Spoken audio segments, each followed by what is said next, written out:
My name is Erin Fair. Most of you probably don't know who I am, so I'll briefly introduce myself. I am Yupik, born and raised in Arkansas, though not in Alaska. And I am the Assistant Director and Archivist at the Sequoia National Research Center. And I feel pretty confident that you know Roy Boney and Tyler Thomas. So we will go ahead and get started. Our panel today is going to look at basically the past 200 years of both Cherokee print and journalism. So we're going to cover a lot of history in a very short amount of time and hopefully have some questions at the end. So we're going to start it off with a question to Tyler. So as you spoke about in your earlier panel, today is the anniversary of the printing of the first Cherokee Phoenix in 1828. But can you tell us what led to its beginning? Yeah, so it was a very turbulent time in Cherokee history in that moment that was preceding the first issue of the Cherokee Phoenix. You had Georgians, the non-native neighbors that were encroaching on Cherokee lands in the former homeland. And then you also had federal officials up in Washington, D.C. pushing this Indian removal policy, Indian removal agenda. So the Cherokee Nation leaders, they knew what was coming. They could see it on the horizon. And they knew that a newspaper that was their voice, that was offering insight from their perspective, could be an asset to the tribe. It could be there to educate non-Cherokees, non-natives about what their way of life was, their sophistication. I mean, you had Cherokees that in Georgia at the time that were wealthier than the non-Cherokees. So they knew that they were trying to share their side of it and maybe gain the sympathy, for lack of a better term, to maybe kind of deter what was happening as far as the encroachment onto their homeland and then also the Indian removal policy in general. Mm-hmm. Yeah, you talked about the sophistication, and one of the things that I think is really interesting about those first Phoenix issues is that there was an opinion section, which was very common among newspapers at that time. And the historians talk about how well-educated Cherokees were during that time period, and it's very much reflected in those letters and those opinions that they wrote to the editor. So why do you think the Cherokee Phoenix was such a significant publication at that time? It's like I said, first, it's the first Native American newspaper in United States history. It was the first to be printed in an indigenous language, I believe. And then it was the voice of the Cherokee people. It was their way to tell their story through their lens. And because especially during that time, you didn't have internet, you didn't have social media or anything like that. A newspaper was the way you had to get your message out, and that's how they were able to gain some supporters and some sympathy from those in the Northeast. And I mean, ultimately, Indian removal still came, but it did work for a short term, I believe, and delaying it, I guess. Yeah. Do you have anything to add, Roy, to the significance of the Phoenix at that time? Yeah, I think it's interesting that the paper too, it was, published in the United States at the time, and it also made its way overseas to Europe. In the paper itself, if you look through the old issues, you see they talk about things across the world. There's an article about Turkey, and you're talking about the country and the sultans and all this. I mean, it's just fascinating that Cherokees were interested in this stuff, and they did this. Some of it was in Cherokee, some of it was in English, but there's this very broad perspective of what this Cherokee intellectual, view on things, the intellectual life of Cherokee people was captured in that. Mm-hmm. I think one of the things that is interesting today is that the largest archival collection of Cherokee Phoenix is held in the British Museum. So I think that speaks to the widespread distribution at that time. Can you talk about the reactions to the Phoenix or the reception of the Phoenix at that time? This unique, publication that appeared, and it inspired a lot of other communities to start doing the same thing. Yes, I mean, I think that can't be understated, is that because the Phoenix was the first, it really set this model for other tribal nations to create their own papers. How How do you think removal impacted Cherokee journalism? I think you had the perfect recipe to me. The urgency to get your message out there, but you're also only 7 years past whenever the syllabary was adopted. So I think you had a perfect recipe for trying to push that forward, and the desire of the Cherokee people to see or to accept this or receive this, and also for the non-native or non-Cherokee people, mainly in the Northeast, to kind of get exposed to what the Cherokee way of life was. After removal, the paper ceased for a while, didn't it? And then it came back as the Advocate, I believe. It ceased initially before removal. They lost funding. I think it was in 1834. They lost funding, and then Chief Ross intended to bring it back, but it was going to be printed in Tennessee instead of ᎠＨÉ. But before they could get the press moved from ᎠHÉ, the Georgia Guard came in, destroyed the press, burned the printing office, and then ultimately it did get revived as the Cherokee Advocate once they got here. I believe in 1844. Mm-hmm. Yeah, I think that's right. So, well, we kind of spoken about this a little bit, but more in terms of just like printing in Cherokee. When did that begin again? Once they were removed to Indian Territory, was it because I believe there were missionaries that were involved in that? I don't know. Whoever wants to. I think it is. Well, the printing itself kind of didn't really stop in terms of. So we had the printing press in the East, which Tyler mentioned was destroyed eventually. But even before that, the missionaries with Indian Territory, and they established missions, and there were a couple of presses that were established there. One of them was the Union Mission Press, which was established in the mission was in 1820, but the press came a bit later. You'll see a lot of the old historical syllabary charts. Those came from the mission press like in 1836, so it was right before the removal still. So after the removal, it took some time for the formal Cherokee Nation government, I guess, structure to reestablish printing, but there were still printing presses being run by missionary groups. So it was this kind of continuous publication of content, mostly by these missionary groups at the time.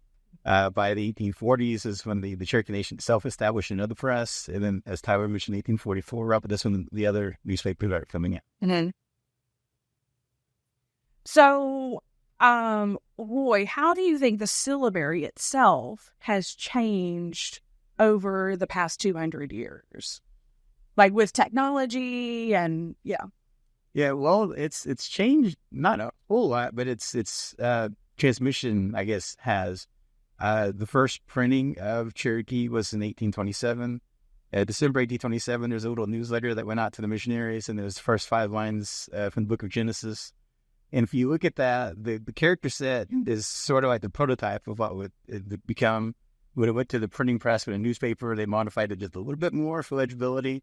And then when the missionary Samuel Worcester sent a printing press to Indian Territory, they modified it again. Because what happened is they got a foundry in Boston that made the typeset. This first set that was ordered that was going to Indian Territory, I get sunk in a boat or something. And when they ordered a new set, in this new set, they decided to change it a little bit for legibility again. And so that's, if you look at some of the older prints of Cherokee, you'll see there's some characters that look different a little bit. One of them, most famously, is the ᎠＨÉ. It was upside down. They flipped it to distinguish it from the Go character, which looks like a capital A. There are little changes like that occurred throughout the different iterations. Every time they ordered a new typeset, they said, well, let's modify this character or that character. So it changed the legibility of it. So it got a bit more readable. Well, not better, but it was just more, I guess the community itself started accepting this is how these characters should look. Right. So more of a functional or practical aspect of it. Yeah. So, but I want to speak more about like what's happening today. So I know that a lot of, you can text in Cherokee on your iPhone. Can you talk a little bit more about those efforts and bringing it into the 21st century? Yeah. So if you go back to the entire history from the printing press in the 1820s, every form of writing technology that's existed in English, we've adapted to Cherokee. So you got printing presses, you got typewriters, there's even some shorthand that was made in Cherokee. When you get into the 20th century, that's when you start seeing these various types of typewriters. So the mechanics changed up the century. Initially, you got the ones with the arms that kind of hit the surface. Then later you have the ones you switch out the typewriter element, that circle IBM ball. And then going from that, from the 60s and 70s, you start getting to the computing age. So some software developers were making the early fonts. And so because of the uniqueness of Cherokee syllabary, some of these people were interested in adapting that for computers. So one of the first ones was for Apple. It didn't get used at the time, but it was a prototype of what would come later. As you mentioned, it was a texting element. In the 80s, Durbin Filling worked with some software company in Louisiana to make the first digitally printed syllabary. It was a letter to Chief Mankiller. And from there, that prototype paved the way for the Unicode adoption, which means that every character in the syllabary has a unique code point assigned to it. So all the computing systems in the world, all the phones, computers, whatever it is that's digital, has this encoding in it. And so that allowed the syllabary to live on virtually any device. In the early 2000s, it started seeping into early PCs and Mac computers. Like, so the public, you go buy a computer and it would already be on there. A lot of people didn't know that. So it was through the efforts of Cherokee Nation, when we started the immersion school, we put these devices in the schools, and we started realizing, well, there's Cherokee on here. How can we use it? From there, it just kind of kept going forward in terms of adding it to the mobile devices when smartphones came out. So now Cherokee is available on every kind of digital device you can think of. If you want to use your language on your laptop, your smartphone, your tablet, even an Xbox, you can put it on there too. So any kind of digital device that supports the input of text, you can actually put Cherokee on it.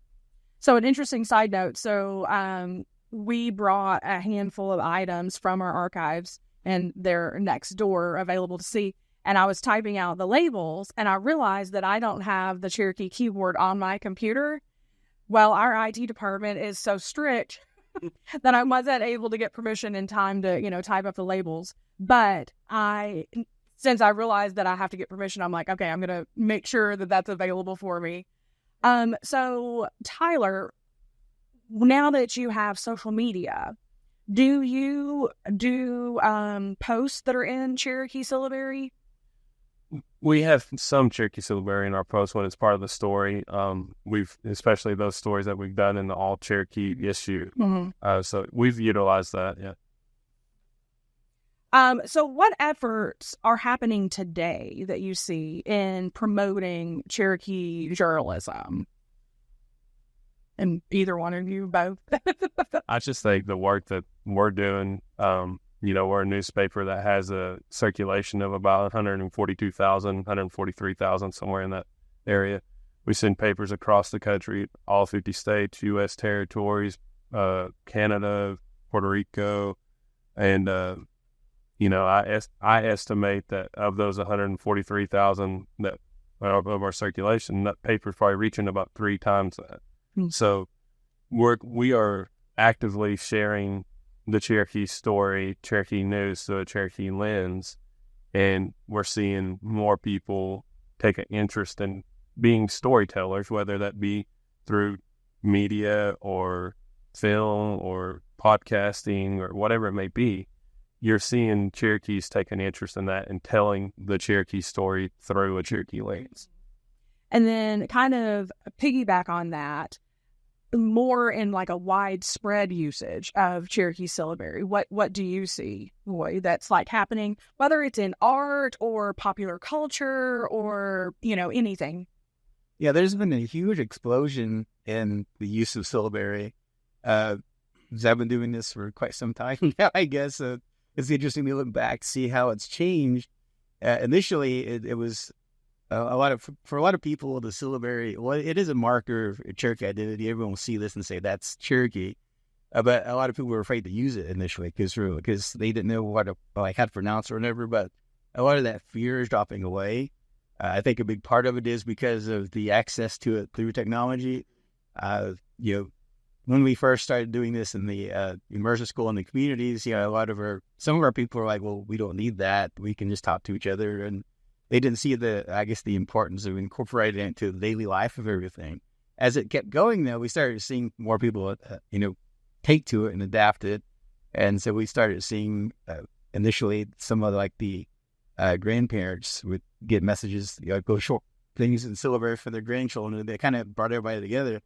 And then as the programs at Cherokee Nation started getting a lot more support for the community and administrations for funding and everything, everything started growing in terms of usage of the syllabary. People, they latched onto it as a sense of pride, as a personal thing. Like if they could use a few sentences, or if they could get better at reading it, people wanted to use it. So they got access to it just in their pocket. And then you started seeing an explosion of content online. So people started putting it on blogs. There's a Wikipedia in Cherokee, but it's kind of real buggy. But you're seeing stuff like that coming out. And now with even AI, now people are starting to input Cherokee into AI systems. And so that's still early on. It's still kind of really bad Cherokee when it comes out. But everything you can think of in terms of tech, people are starting to use it. And even here in the community, in Telephone itself, you see signage everywhere, a lot more signage than you used to see. You'll see people have stickers on their cars and T-shirts, and a lot of the publications that come out from the tribe have syllabary first now. So we're very grateful to start seeing that from the community. For the longest time, it felt like it was just kind of held by a certain group of people. Well, usually they were Cherokee speakers, but now I think the community is really comfortable using it a lot more than they used to be.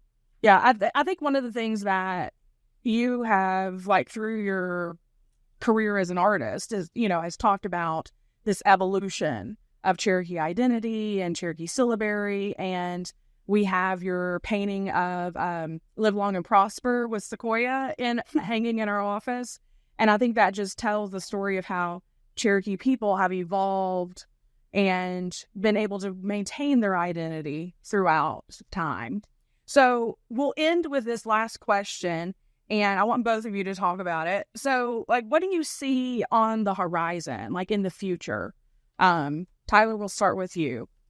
Cherokee journalism. That's a loaded question. Because whenever I was in J school at Oklahoma, I would have not said that this was the future of Cherokee journalism with how social media has exploded. But I think you're seeing, with as much as out there to consume now, I think the need for a trusted source is ever more present. And I think that's what you got to capitalize on, and I think that's what we do for our Cherokee Nation citizens. I think continuing to evolve as technology evolves is important. We've done that. We've adapted to that every step of the way. I mentioned in the earlier panel how we continue to embrace technology to make our content more accessible to all of our citizens. We're very unique in our operations. We're so much of a hybrid of a local / national paper, just because our audience, our readership is across the country. But we're a tight-knit community. Even though we're 460,000 strong, it's still a tight-knit community, it feels like. So you have a demographic that relies on the print copy. That cannot go away. That's the cornerstone of the Cherokee Phoenix. But we got to embrace technology in order to deliver content that is verified, that is trusted by the reader, and deliver that in however they can consume it. And right now that's been social media and the internet. I don't know where that goes from here. I think if you would ask grandparents that 50, 60 years ago, you'd be getting most of your news content on a 8-inch screen, they probably thought you were crazy. So it's hard for me to imagine what the world will be like on news consumption for my kids in 20, 30 years. But I think our goal at the Cherokee Phoenix is just continue to evolve in order to make our content as accessible as possible for our citizens on whatever platform that may be. And Roy, what do you see on the future in the horizons? I think a lot of what's going to start happening is a lot of content's going to be automated because just this whole push with AI and the strength of computing systems now. And I think if we can harness that for Cherokee language in some manner where it's acceptable to our community, there's some concerns among some of our community members about like having our language in an artificial intelligence system. Like, what does that mean philosophically? Is it as good for the spirituality of, the language is so deep and holds such meaning, like if you do this, what's it going to do to it? But having said that too, you still need to figure out how can you use this new tool in a good way to revitalize our language and keep it going. We're at a good spot now in terms of this revitalization process. We are slowly starting to turn things around where we're creating new fluent speakers now. It was a long time since that's really happened, but these programs that the tribe has are really kind of starting to make that turn now. And I think some of these younger speakers that are coming up, from the kids that are the baby immersion school to the master apprentice, even the immersion school itself, they're going to come up with all these ideas that we haven't thought of, harnessing this technology.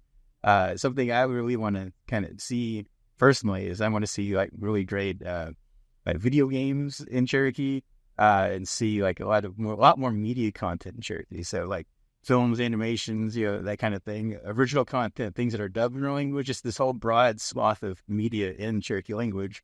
And with the syllabary being in Unicode, you could even have it captioned in syllabary, just as I use closed captioning in English. We watch Netflix or something that pops out. We have the ability to do that in syllabary now, but still it needs a lot of training to make it legible or understandable to people, because right now it kind of spits out gibberish. But again, the more you use this, the better it's going to get. So I think things will be going in that direction quite heavily. Mm-hmm. Yeah, I think that's a good point to AI. It's something that I think people are interested in but scared of all at the same time. And I think we're kind of in a good place with pop culture and like good representation of Native people in pop culture. So yeah, I would love to see some Cherokee media out there. Well, thank you so much for joining us, and we hope that this is the first of many such panels in the future talking about Cherokee print and journalism. So thank you.